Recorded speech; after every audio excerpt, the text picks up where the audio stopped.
You may have heard this quote before from famed management guru Peter Drucker. He said, "Culture eats strategy for breakfast."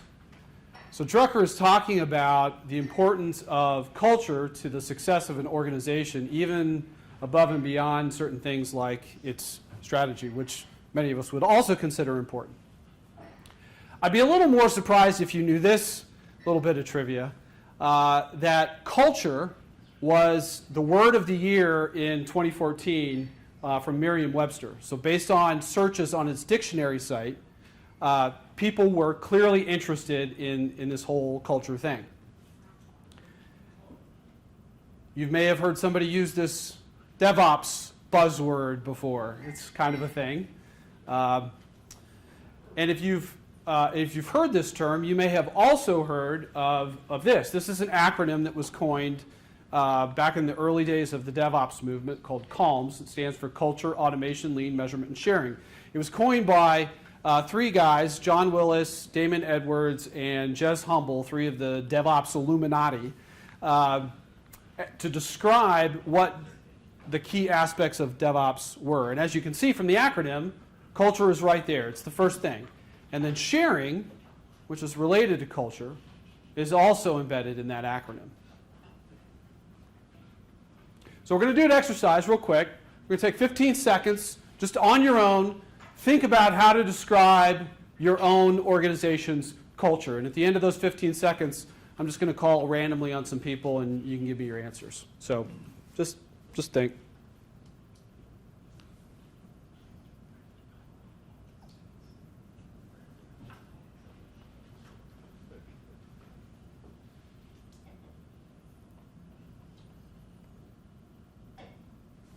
Okay, I'm just kidding. I'm not going to call on anybody to describe your culture, because that would be mean. And the reason for that is that most of the time when I ask people to describe their culture, they have this reaction. And the reaction is often one of stress and confusion. And sometimes it looks like this, where you get this deer in the headlights look. So did anybody have that reaction? You don't have to raise your hands, but you know, the awkward chuckles is probably giving me a good indication. At least some of you had that sort of reaction to describing your organization's culture. And when I do that, after the initial shock of that question wears off, then the words start to flow. Words like, you can see this up in the word cloud here, friendly and professional and energetic and hardworking and fun and dynamic. And while these words are descriptive about the vibe of what it's like to work at that particular organization, they're not terribly meaningful in terms of describing the impact of that culture or the contribution of that culture to the organization's performance. How exactly does being fun and dynamic affect the organization's performance? And it's often really hard to draw those connections. So we're left with this realization that, or at least I'm left with this realization, that culture is really hard to describe in any sort of meaningful way. And if it's hard to describe, then it's also going to be hard to measure. And if it's hard to measure, then it's also going to be hard to change, because if you can't measure it, you don't know if anything that you're doing is having any effect on the culture at all.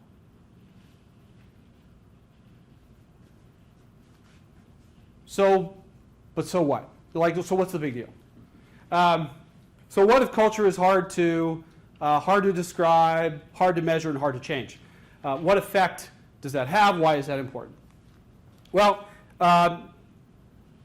there's the State of DevOps Report. I don't know if anybody has read this. If you have, great. If you haven't, maybe bubble that up on your reading list and check it out. This has been a report that's come out over each year over the last 4 years, and it's a big report in the sense that it surveys thousands of organizations, large and small, different sectors, and based on those responses, based on the survey data, they have been able to segment high-performing organizations from non-high-performing organizations. And they've realized that high-performing organizations have exceptionally better results when it comes to IT and organizational performance. Results like 46 times more frequent deployments into production, 440 times faster lead times or cycle times, 96 times faster mean time to recover, and 5 times lower change failure rates. So those are all pretty remarkable performance metrics when it comes to IT and organizational performance. Like, who wouldn't want that? A couple of years ago, in that version, the 2015 version of the report, not only were those same statistics in there, but there was also a really interesting finding. They surveyed organizations on certain aspects of their culture. And what they found was that certain organizational characteristics and attributes actually predicted higher levels of IT and organizational performance. This is the model that they used. You can follow it from left to right in terms of predictive relationships. So if you look at those 3 boxes, the box on the right is organizational performance, and they measure that in terms of productivity, profitability, and market share. And then you walk that back, and you can see the culture box and also IT performance, both in terms of stability and throughput. Now you can follow that, that report to an academic paper that was written by 2 of the principals that were involved in that survey, Dr. Nicole Forsgren and Jez Humble. For anybody that knows, has ever read the book Continuous Delivery or The Lean Enterprise, Jez Humble wrote both of those. But this is the science behind the State of DevOps Reports. And if you're into the statistics like beta coefficients and partial least squareds and things like that, if you geek out on that sort of thing, knock yourself out on this paper. But what this paper does do is talk about the science and the statistics that actually drive the results that are in the State of DevOps Reports. And this is where it is showing those connections between organizational culture and IT and organizational performance. There's also a conclusion in there that organizational performance, organizational culture also predicts lower levels of burnout. So we're going to put a pin in that one. We're going to come back to that a little bit later. So science is now telling us something that we probably already knew in our heart of hearts, that culture is a thing, and it is an important thing, and that it contributes to more successful organizations, and it also contributes to happier employees. So we probably already knew that. And I've tried to make the case so far that it is a thing, and that it is an important thing, and it contributes to the success. But we're still left with this question of, well, how do you describe culture? How do you measure culture? And how do you also change culture in a way that's meaningful and doesn't leave us using words like fun and dynamic all the time? How can we draw those connections? Do we have some tools? Do we have some vocabulary that we can use to help us do our jobs better on that front? So one tool that we have is based on the work of a guy named Dr. Ron Westrum. So Westrum is a sociologist who did not work in the IT field. And his area of research was about how organizations shared information and responded to failures, errors, and mistakes. And he came up with a typology to describe certain kinds of organizational cultures along those 2 lines. Now, his typology landed on 3 types of culture, and they're up here in the chart. The first one is pathological. Second one is bureaucratic, and the third one is generative. So to give you a quick description of what each of those 3 types of cultures are, the pathological culture is typified by low cooperation, low information sharing, novelty being crushed, and messengers being shot. The bureaucratic culture is an evolution from that. There's modest cooperation. Messengers are ignored or neglected. Novelty causes problems.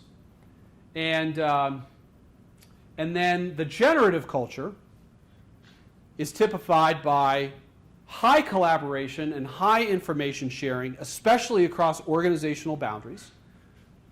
Things that are new and novel are celebrated and then implemented, and messengers are trained to deliver bad news, not shut down. So reading that chart, you may already have a sense of where your organization falls in that spectrum between pathological and generative. And for all the Excellians in the room, I know what your answer needs to be. No, I'm kidding. That was totally pathological right there. So this generative response to failure, errors, and mistakes was captured in a blog post by a guy named John Allspaw. John Allspaw is another one of the founders of the DevOps movement. In fact, it was his presentation with Paul Hammond back in 2009 at the Velocity Conference on 10 deploys a day, which at that point was just totally unheard of and made people's heads explode, was writing about blameless postmortems and a just culture, how organizations conduct blameless postmortems and respond or learn from failures, errors, and mistakes. And he was doing this to a large degree to refute what a lot of the typical response to blamelessness is, which a lot of organizations interpret that whole blameless concept as simply a lack of accountability. And John Allspaw refutes that. And he says it's not about a lack of accountability. In fact, it actually promotes accountability, because what you're really trying to do is create a safe space for people to talk about failures, errors, and mistakes so that the organization can learn from them. So it promotes accountability. Now, Allspaw references some work by a guy named Sidney Dekker. Sidney Dekker worked in the airline industry. He was an investigator looking into accidents and incidents to determine what happened and why. And Dekker was the person who coined this term just culture, as in a culture that is just, so justice. And in the process of learning about accidents and incidents and discovering what had happened, Dekker makes two very countercultural recommendations. The first thing that he says is that technical errors or mistakes, failures, errors are not things to be punished. The people who make those quote-unquote errors are not to be punished. And instead, those errors, mistakes, and failures are to be used as learning opportunities for the organization.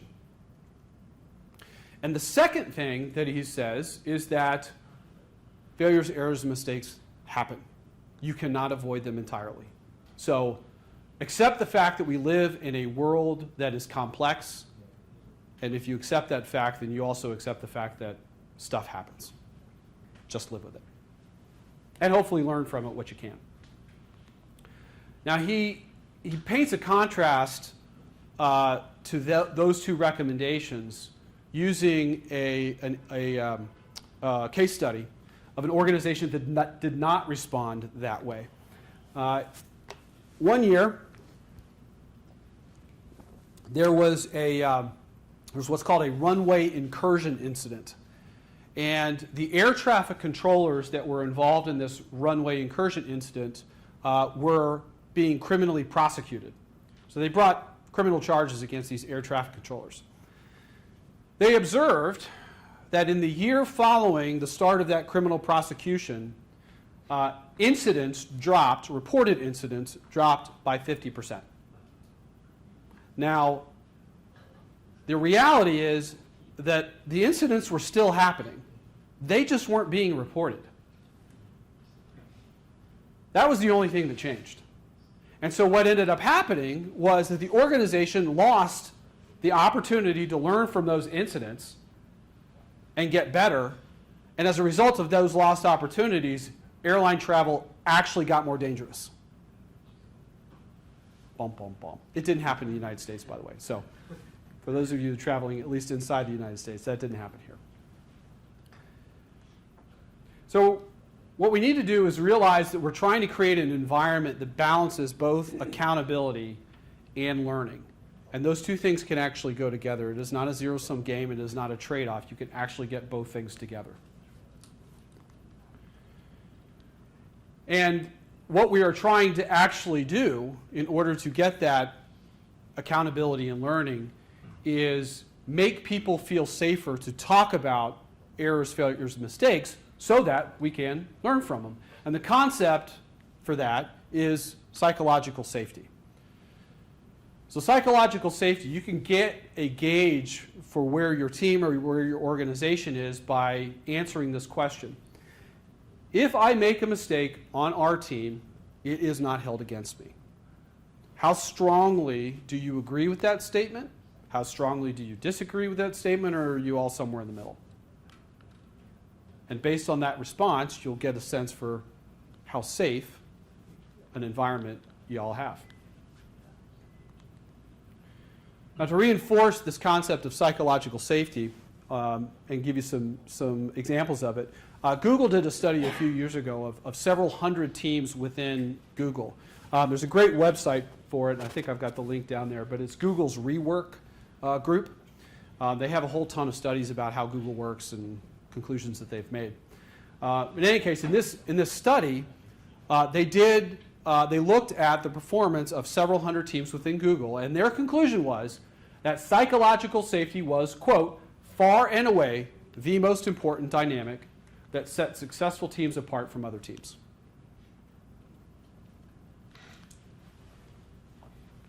And the way that they defined psychological safety in this case is that team members felt safe to take risks, knowing that they might make a mistake along the way, and that they also felt safe being vulnerable in front of each other, including admitting to those mistakes and taking accountability for them. And that study, if you pull the thread on that one, you will find another paper by Amy Edmondson. So there's more science behind this Google study and this concept of psychological safety. So Amy Edmondson is a researcher, and she found that there is a connection between how safe a team feels and how much they engage in learning behaviors, and then the degree to which they engage in those learning behaviors, how it contributes to the team's performance. So in the case of the safety, the safer teams felt, the more they engaged in these learning behaviors, like seeking feedback and talking about or admitting and learning from mistakes. And then the more that they engaged in those behaviors, the higher the performance of the team. So we see that there's this connection between safety and learning and performance.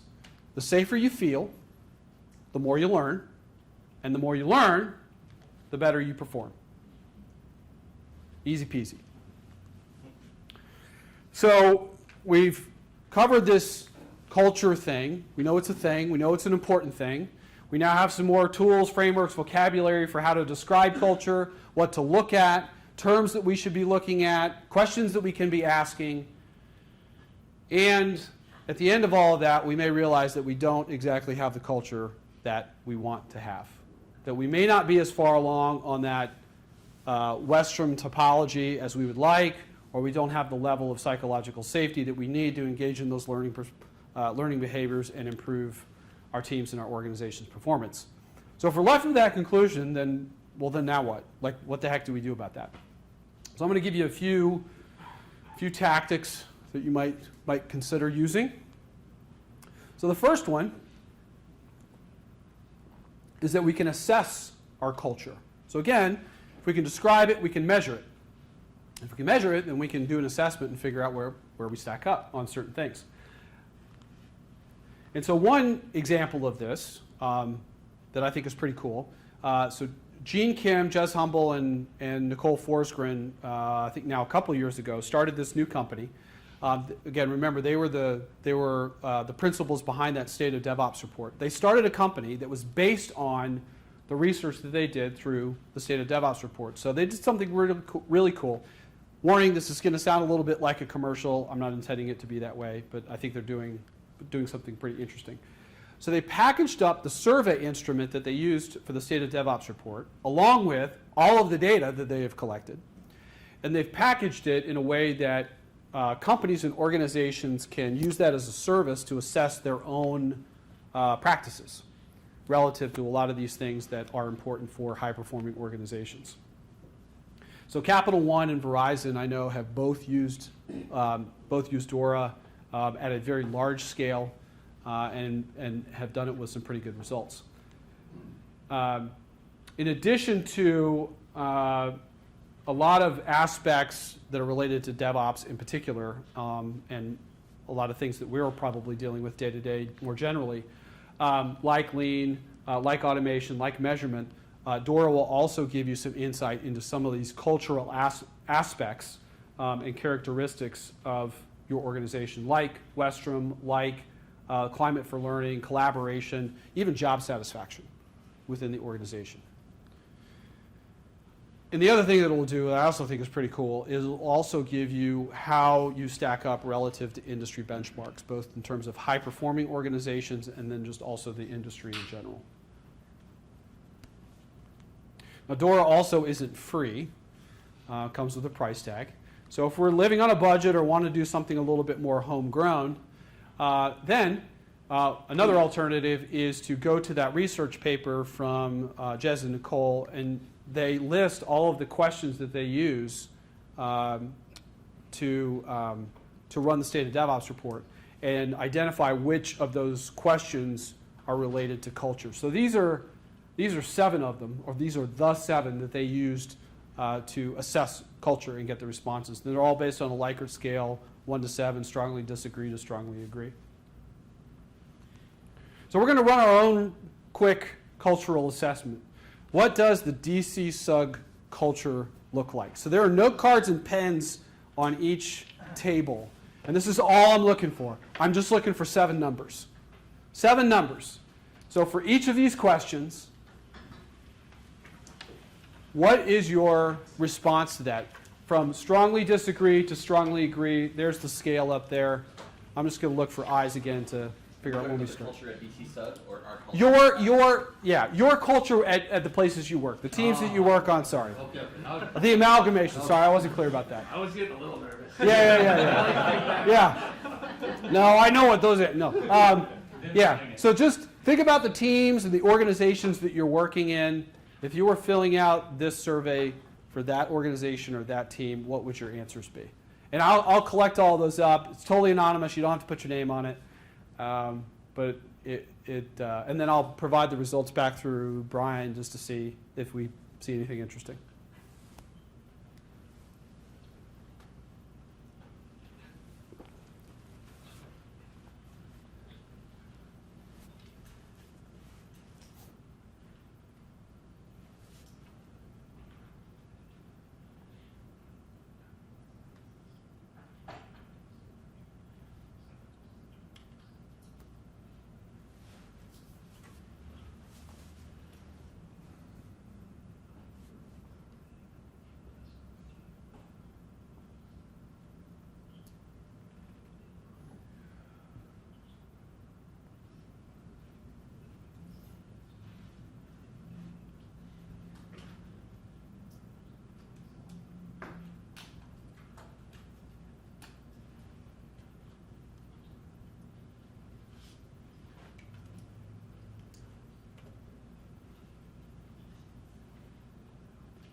Still see a couple of pens going. Good. All right.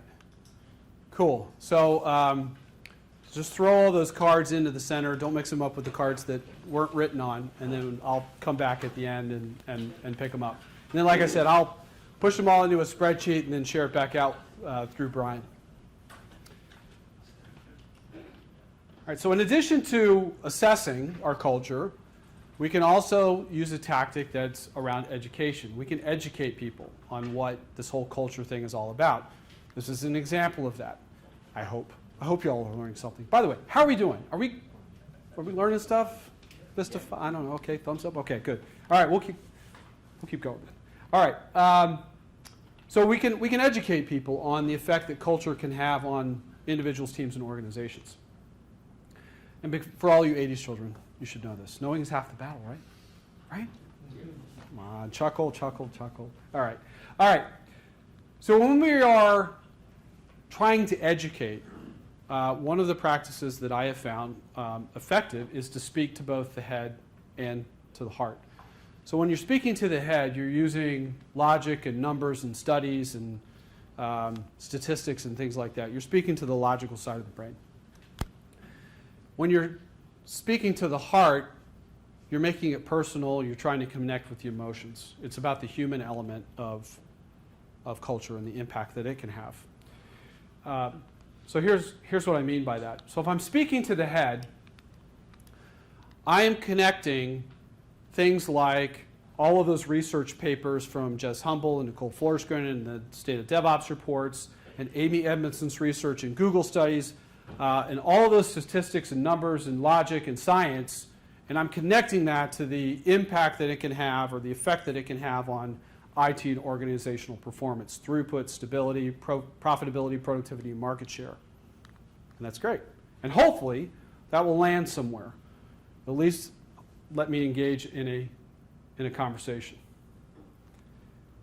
Now, earlier in the talk, I also mentioned that we would be coming back to that burnout topic, that we had put a pin in that. So now I'm taking the pin out of that. So now this is about the human element and the heart part of it. And I'm going to do my best to strip off the presentation part of this thing too, because this is kind of a real thing. This is a real thing. So burnout is a real thing. I mean, it happens, particularly in IT organizations and certainly within certain groups within IT. Is there anybody here that's involved in security, IT security? Anybody? Yeah. IT security folks tend to have the highest levels of burnout of the various IT disciplines. But again, IT in general, I mean, we're talking about folks like accountants and also have high levels of burnout. IT is at the same levels. And so it's a real thing. And you may know of colleagues or people around you that have either gone through or experienced burnout or maybe experiencing burnout right now. You may be in that state. And that, I don't know any other word to say, but that just, it sucks. It sucks, and it doesn't have to happen. An organization that cares about its employees should also care about changing its culture so it doesn't burn its folks out. Now there's a post. I mentioned John Willis. He was one of the guys that coined that CALMS acronym to describe the state of or the key aspects of DevOps. He wrote a post a couple of years ago. The link is in the slides there. You can Google it, or when you get the slides, you can click on the link. It's entitled Karazatsu, and it talks about burnout-related suicide and John's personal experiences with that. And it's a pretty powerful post. So going back to the results that the State of DevOps Reports in 2015 showed, and that academic paper from Nicole and Jez talking about the effect of culture on burnout, that stuff matters. So now I will go back to the presentation mode. All right, another tactic that we can use is changing how we think. Really, what I'm talking about here is changing our mindset. And when I'm talking about changing our mindset, what I'm really talking about is changing our assumptions, our values, our principles, kind of rewiring our brain so that we interpret or react to different situations differently. So let me give you an example of what that looks like, or what that might look like, connected back to that concept of psychological safety. So if you were to change two assumptions, how would you respond differently to failures, errors, and mistakes? And here are the two assumptions that need to be rewired or reprogrammed. So the first one is, people do not come to work to do a bad job. And the second one is, everyone is doing the best they can given the information they have at the time. If your organization reprogrammed their culture to have those two assumptions kind of baked into how they responded to errors, mistakes, and failure, how would things be different? Well, one is that it might start, the conversations and the line of questioning might start shifting from who did something to why did something happen. Who is really about assigning blame and pointing fingers and quote-unquote holding somebody accountable. Why is really a quest to understand what happened, what led to what happened, and how you might actually change that in the future so you avoid it happening again. So you may remember this from last year. Was anybody affected by the S3 outage? Yeah, last year. I think it was last March. Yeah. Okay. Well, so to catch you up, last March, AWS experienced a massive outage of its S3 service, and thousands of customers use S3. So that was a pretty big impact. Now, AWS published an after-action report, a blameless postmortem, some insight into what went down, and I'll give you the cliff notes for that. An engineer made a typo on a command line.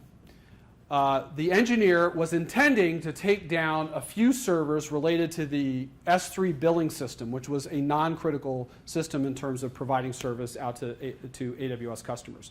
Instead, that typo caused a large number of servers for core critical parts of the S3 system to come down, which then caused a cascading failure, and whoops, now you have an outage. And if you read the, it's an interesting read if you read the after action, the blameless postmortem, which I'll give you a little bit of insight to in just a second. But what would you think if you were in the organization with that engineer? Would your response be to blame the engineer for making the typo? Would that engineer be fired? Or would you start asking questions like, well, why did the system let the typo go through? Why weren't there checks and controls in that? And why did that simple typo cause a cascading system failure? And there are reasons for that, which I will give major props to AWS. If you read the report, it reads very blameless. It was really about when you talk about causes and what led to that failure, it was not a blaming of the engineer. It's a blaming of the lack of controls in the system that allowed the engineer to do what the engineer did, which is a very generative response going back to that Westrum typology. What was the response to a failure, error, or mistake? AWS learned from that.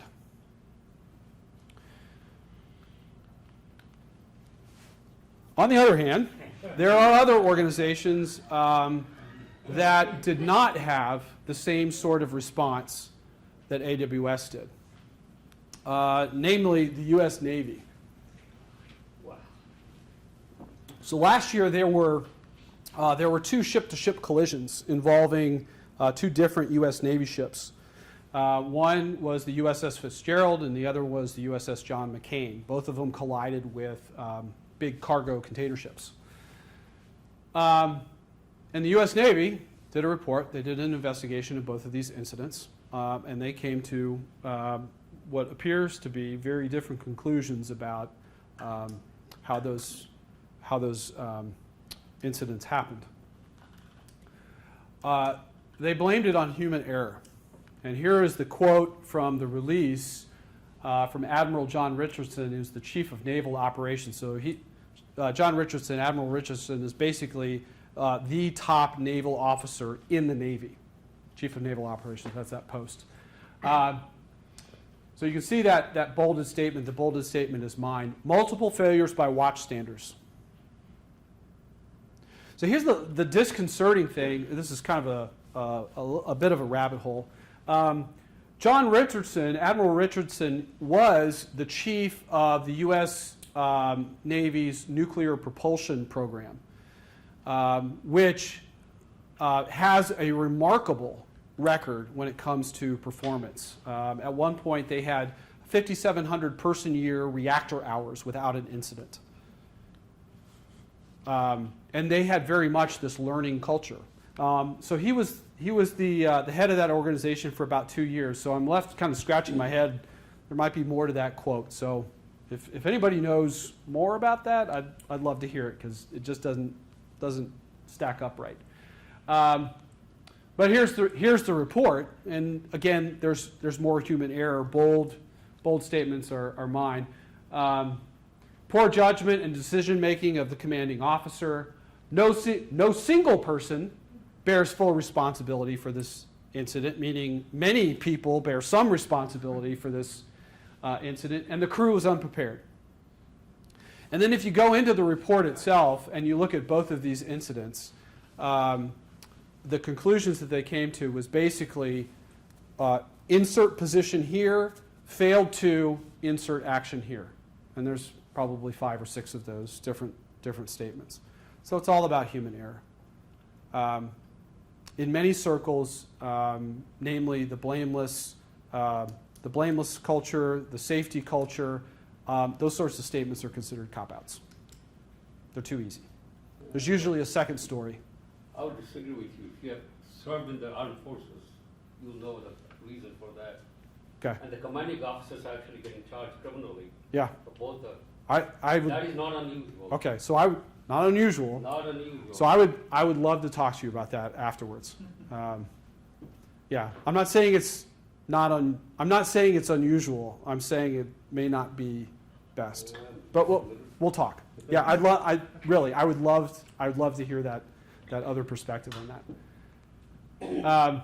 So another tactic is to act. We can actually change our behavior or change our actions and act our way into a different culture. And going back to the Amy Edmondson research, we can model the kind of behaviors that we want to see within our organization. And she provides 3 ways to do that. Again, all connected to how to improve or increase that psychological safety within our teams and our organizations. First one, she says, framework in terms of what you can learn from the work, not just in terms of the failure or success criteria for the effort. And what she's really talking about what she's really talking about there is experiments. Framing work in terms of experiments. That's really what experiments are all about, is learning. And we can, if we want to learn about experiments, we could ask one of the country's foremost inventors about experiments. This is Thomas Edison. This is an apocryphal story about Thomas Edison in his pursuit of inventing the light bulb.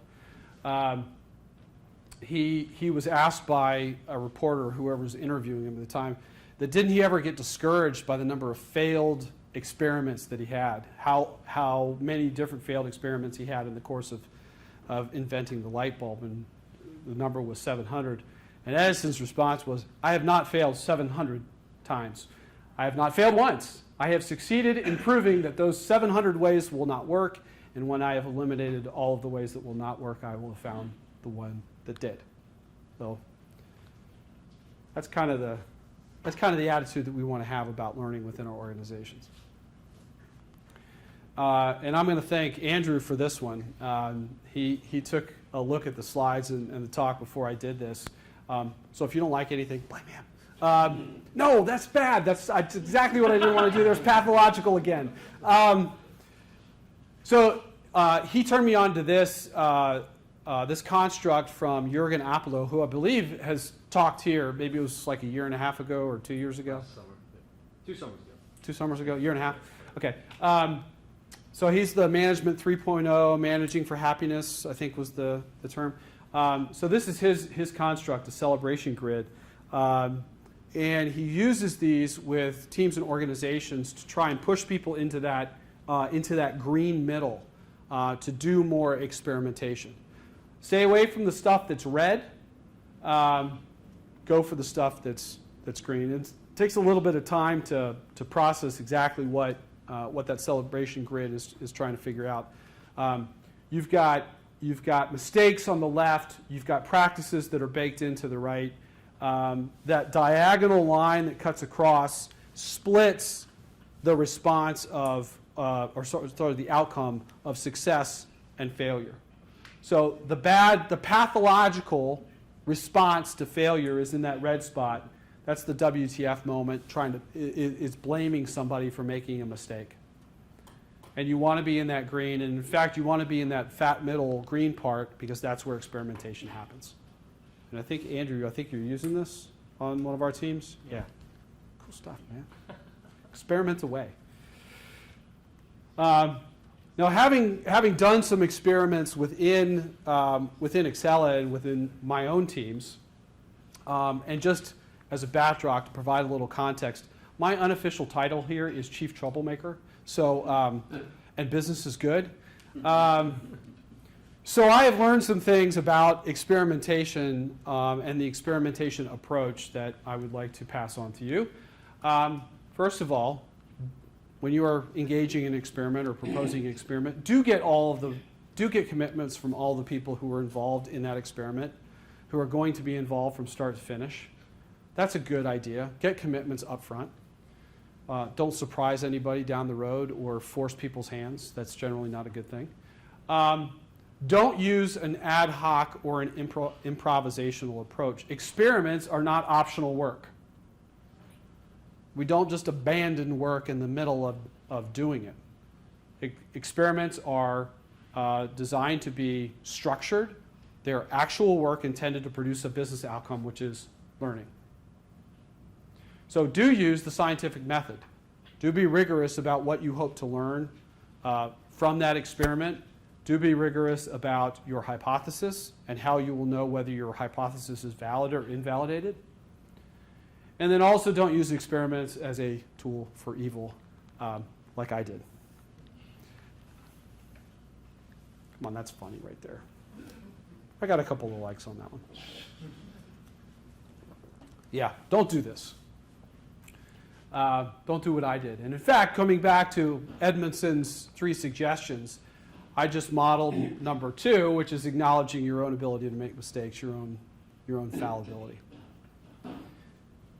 And then the last suggestion or recommendation that she has in terms of improving or increasing psychological safety is to model curiosity by asking lots of questions, seeking to understand. And so asking questions about other people's work and genuinely trying to get an understanding or an appreciation for what it is that they're doing and how they're doing it. Now, I fully admit and recognize that not every organization already has all this stuff baked in. And so realizing that if these behaviors are not already the norm within an organization or within your organization, then it's risky to model them. And if you do decide to pursue modeling these and trying to take some action to change the culture, then it's going to be risky and it's going to require some courage.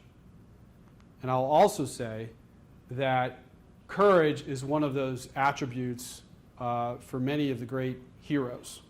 So something to think about here is that you can be a hero for your teams, your colleagues, the people that you work with within your organization, because you are willing to take the risk that they might not be able or might not be willing to take. So I don't know if you've ever thought about that. That was kind of a light bulb moment for me. That have you ever thought that you could be a hero for your teammates? So I'll let that percolate for the evening. All right, so now I'm talking to supervisors, leaders, anybody who has people accountability.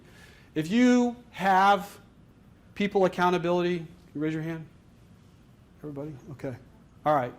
So not that everybody else can tune out on this, but now I'm talking to bosses now.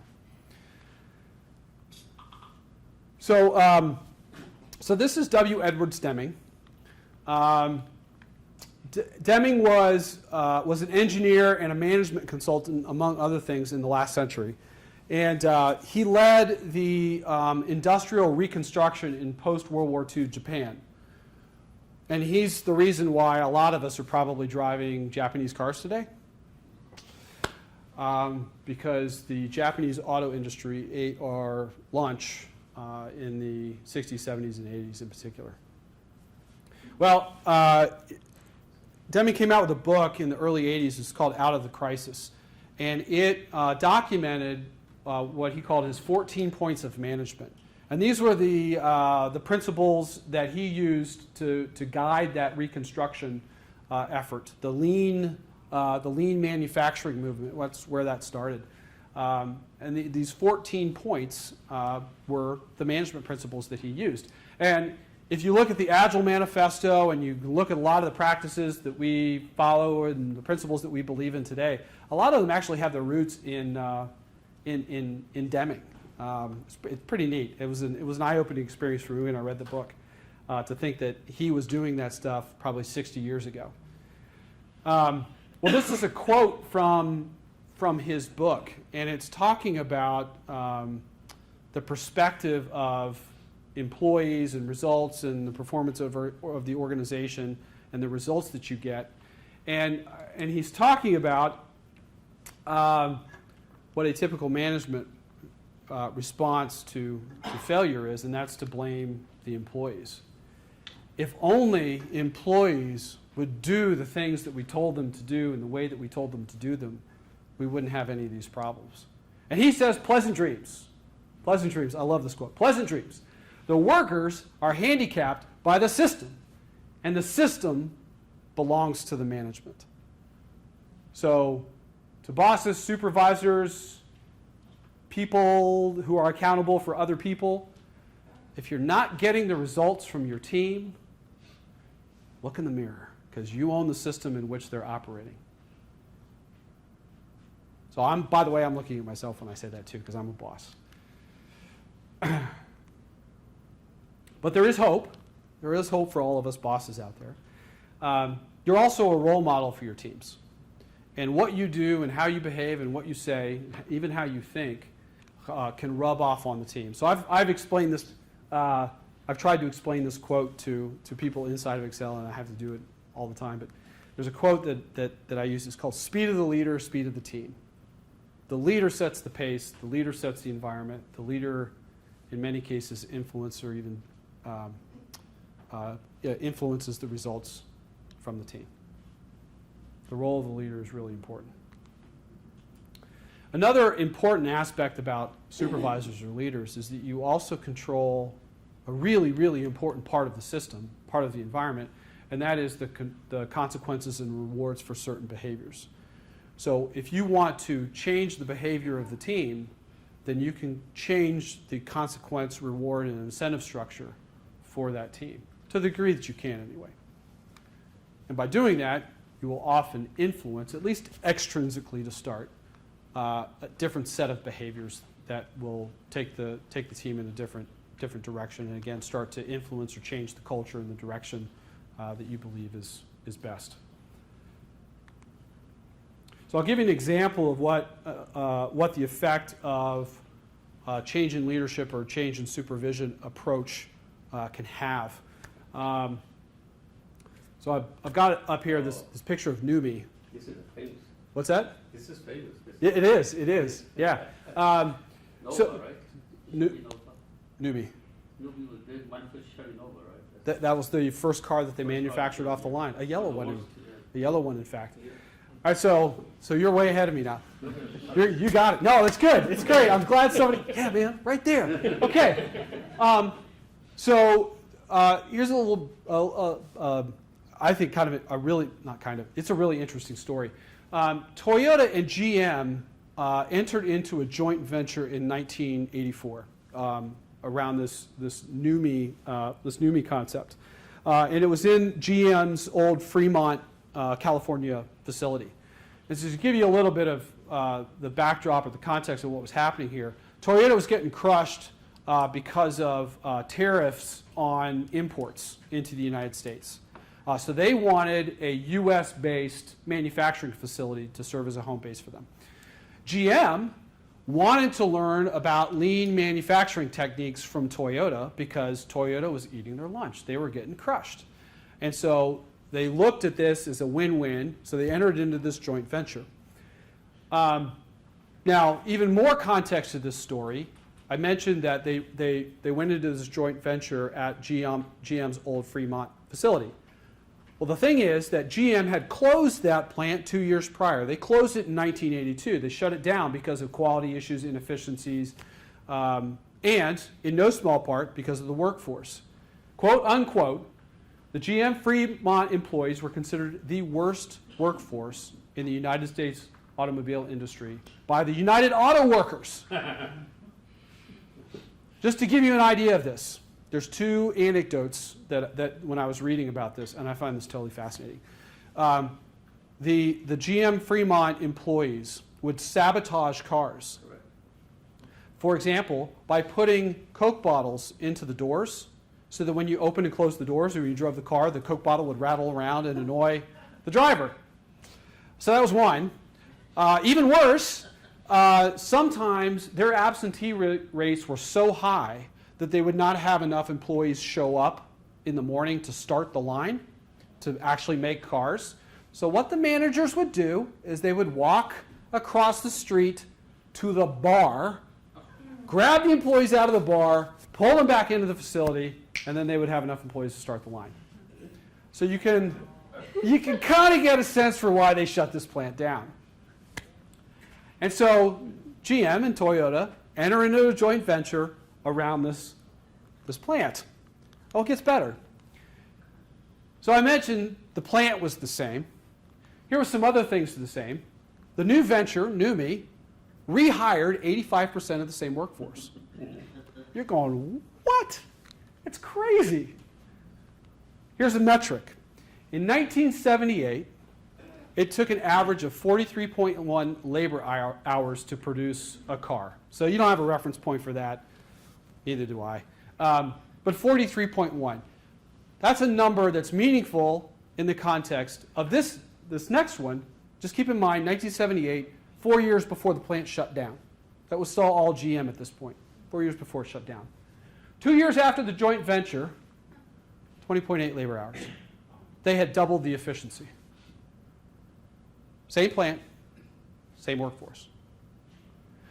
You were interested in quality metrics too. I'll share this one with you. The auto industry, on average, had 148 defects per 100 cars. So about 1.5 defects per car that came off a line. And that's industry-wide. Numi, after 2 years, was at 116 defects per 100 cars, so just over one. So they were about a third better than the industry average in terms of quality. It's a long way from putting Coke bottles in doors. Same point. Yeah. Sorry, you said 2 years, but your date puts it at 8 years. Oh, sorry. No. 4 years, 1978, 4 years before the plant shut down. That was all GM. 86 was 2 years after the start of the joint venture with GM and Toyota. Yeah. So what changed? Plant was the same. Workforce was the same, largely the same. Toyota brought a new approach. New culture. Yeah, it was a culture. When people Toyota and GM, I had an interesting life because I grew up as a GM kid. My dad worked at GM, Yeah. but I co-opted Toyota in college. Yeah. So, so there was. You got a little I perspective got to there? see both sides Mhm. of it, and even just the lighting in the plants were different. Yeah. The whole atmosphere was different. You'd have people from. I'd go every year. They'd have a family day where you could come in and tour the plants. Mhm. And you'd have people falling asleep on the machines and stuff like that at the GM plant. At the Toyota plant, it was like all excitement and people Yeah. were all around Yeah. and stuff like that. So it was totally different. It's pretty crazy. There's a book reference for later, The High Velocity Edge, written by Dr. Steven Spear. He's an MIT professor. Profiles the NUMMI plant, plus a bunch of other case studies. And basically the thrust of the book, thesis of the book is a lot of what I'm talking about tonight. The more you learn, the more you emphasize learning as a cultural value, the better your performance is going to be. He profiles the U.S. Navy nuclear propulsion program. He profiles NUMMI, profiles a number of hospitals, profiles Alcoa, the aluminum manufacturer. It's a good book. So going back to your role, our roles as leaders and people who have people accountability or people influence, we can create meaningful, substantive change and transformations within our organizations, within the places that we are, because of our change in behavior, modeling that behavior, and then also changing controls and consequences and reward and incentive structures. We hold a lot of power to be able to create change. So hopefully, I've given you a better sense of what this culture thing is all about. It reflects how we think and what we value. It shows up in how we act and what our behaviors are. And contrary to what many people think, mainly based on past experience, it is in fact changeable. It is changeable. And so, if we change our mindset, rewire our brains, and think differently, and we model some new behaviors, choose a different path, and act differently, then we can create some really spectacular, beautiful, meaningful changes within our organizations. We can improve our culture, and those changes will help our teams and our organizations perform better. I always get a chuckle on this one. Our teams and our organizations will perform better, and we and the people that we work with are going to feel better. We're going to be happier. And the reason that I wanted to do this talk, the reason that this is a thing for me, this whole culture thing, is that I've realized and I have seen the effects of culture on organizations and teams and individuals, both for better and for worse. And I wanted to create a little awareness on these things, because here's the thing. This is the DC Scrum user group. I've given this talk to DevOps communities and even internally to Excella. And not everybody has the deep experience that many of us have with Agile or Lean or DevOps or whatever it is that we do every day. And here's the thing. We do have a deep personal connection and experience with culture, because if you work with one other person, by virtue of that, you have a culture. You have a dynamic there. And you contribute to that dynamic. You contribute to that culture by what we all think and what we say and what we do. And then by virtue of the fact that we contribute to that culture, to that dynamic, through what we think, say, and do, then if we change what we think, say, and do, then we can change the culture from the inside out. And we can turn it into the kind of culture that we want for ourselves and for our teams. And that is going to have an effect on our organizations the performance of the organizations, the results that we get from our organizations, and it's going to also have an effect and an impact on our lives as individuals. So that's me. That's my contact information. The It's a Nice Life link is my blog. It has a lot of the resources. I'll probably end up posting the slides there too, plus sending it through Andrew and Brian. It has a lot of the resources, so all those academic studies, links to the State of DevOps Reports, the research, it's all out there. I'm a geek on that stuff, and I want to make sure that I have reference to it too. So if you go there, you can find pretty much everything I talked about. Thank you very much.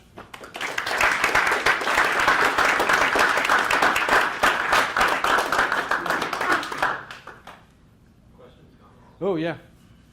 Yeah. Okay, I just wanted to mention, This American Life also did a really great radio program, which Yes. is now online. Yes. About the new The NUMMI plant, Yeah. I watched that video. It was fantastic. Oh, Yes. yeah, I mean, That was great. I'm hooked on that anyway, but Yeah. that's a great resource to Uh-huh. dig into it a little bit more.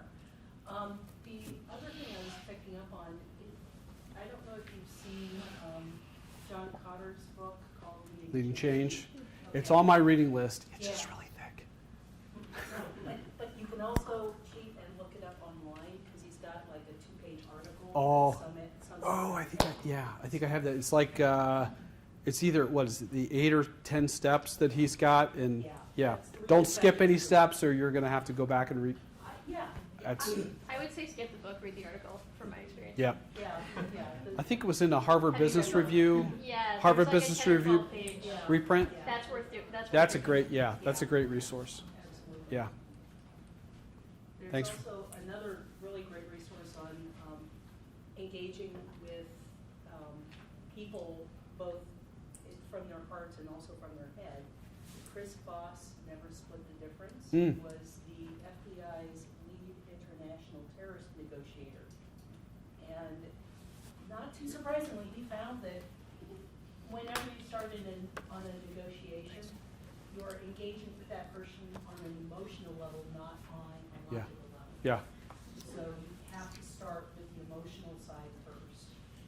And so I was very glad to see that you were talking about both those things. Yep. That you can't just deal with a person logically, or a group of people for that matter. Yeah. Thank you. Yeah. Good references. Adam, yeah. I have no references. Oh. I have a question. So, I don't think anyone has an argument that the idea that generative culture is to be sought and inculcated. Mm-hmm. The problem I have, the cognitive problem, is I grew up reading books that talked about things like tragedy of the commons. Mm-hmm. And so I create this environment where, hey, Amazon, great example. Hey, I put the comma in the wrong place and just write S3 for the next X hours. Mm-hmm. Or the Navy case, or whatever. Now, I think your point earlier about, okay, why did that happen? Why did we allow that to happen? It's great, Mhm. that's the way we want things to be. But that possibly has the impact of eroding personal accountability. Mm-hmm. How do you balance Yeah. that? Yeah, that's an excellent point, and it would probably not surprise you to know that you are not the first person I've had that conversation with. So thanks for bringing it up. So what Adam is talking about here is going back to the blamelessness, the psychological safety, all of that. If we create an environment of high psychological safety, where it's safe to talk about errors, failures, and risks, I made the argument that increases accountability because people are fessing up, right? They're making those errors, failures, and mistakes visible. But doesn't that erode personal accountability because there are no quote-unquote consequences for that? And the best answer that I can come up with is it depends on your frame of reference in terms of time and frequency. So, going back to the assumptions, nobody came into work doing a bad or wanting to do a bad job, and they're making the best decisions that they can, doing the best they can given the information they have at the time. The frame of reference in situations like that where I'm dealing with a failure, error, or mistake is this a one-time fluke kind of a thing from somebody generally who has a track record of good performance, contribution, impact, does their job well, they're capable and effective? Or is this the opposite of that? Is this another in a string of errors, failures, and mistakes from that person? And how I respond to those two situations is different.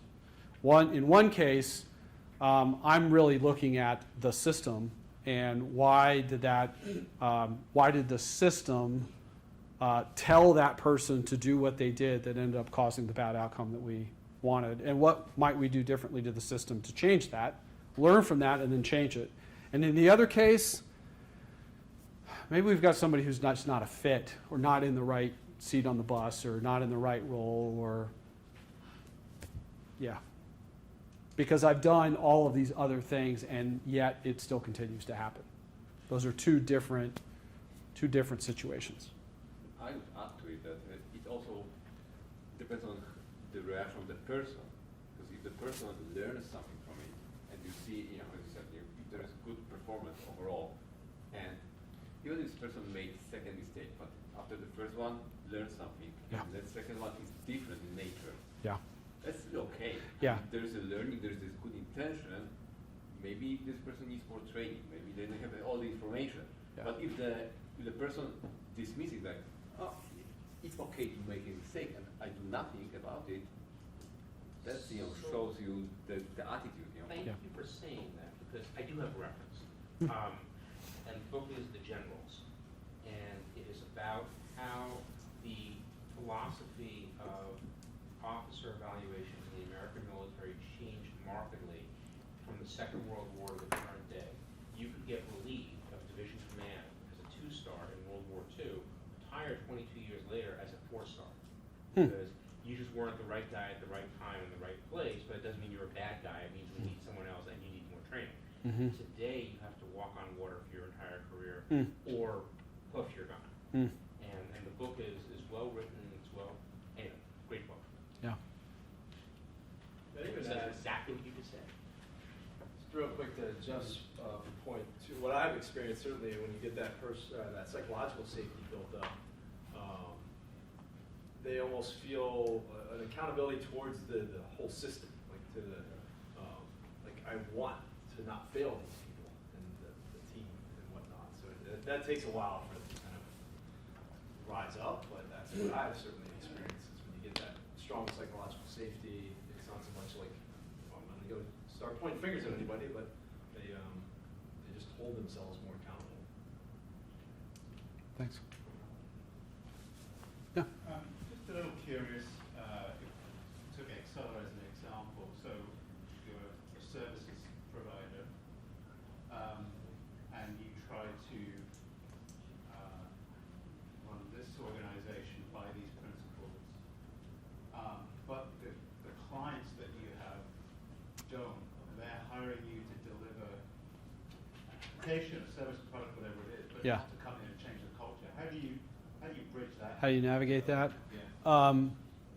We hire, generally speaking, we hire very flexible, patient people, number one. And number two is, there is, actually, there's probably a 2 and a 3. Number one, or number two, many times our clients are bringing us in both to get some work done and to instigate some change. Now, that desire may not be pervasive throughout the whole organization, which we're signing up for to help them with that. But generally speaking, there is a change agent somewhere on the inside that we can partner up with to help not only solve whatever the problem is that they need to get solved objectively, but also the second part of it, which is evolving what they do and how they do it. And oftentimes that's some cultural aspects. And then the last part that I'll say is every engagement has a fuse on it. If we beat our head against the wall enough times and we feel like we're not having an impact, we're not creating the kind of change that we need to see. I mentioned that our folks are really flexible and patient, but that flexibility and patience only goes so far. And so when we feel like we're not having an impact anymore on the client organization, we'll try to gracefully exit. And we'll have those conversations before it happens. It's not like we're just going to up and say, sorry, we're done. We're rolling all of our folks out. There will be a number of runs at that. And again, if we're not feeling like we're having the impact that we want to have, we'll go somewhere else.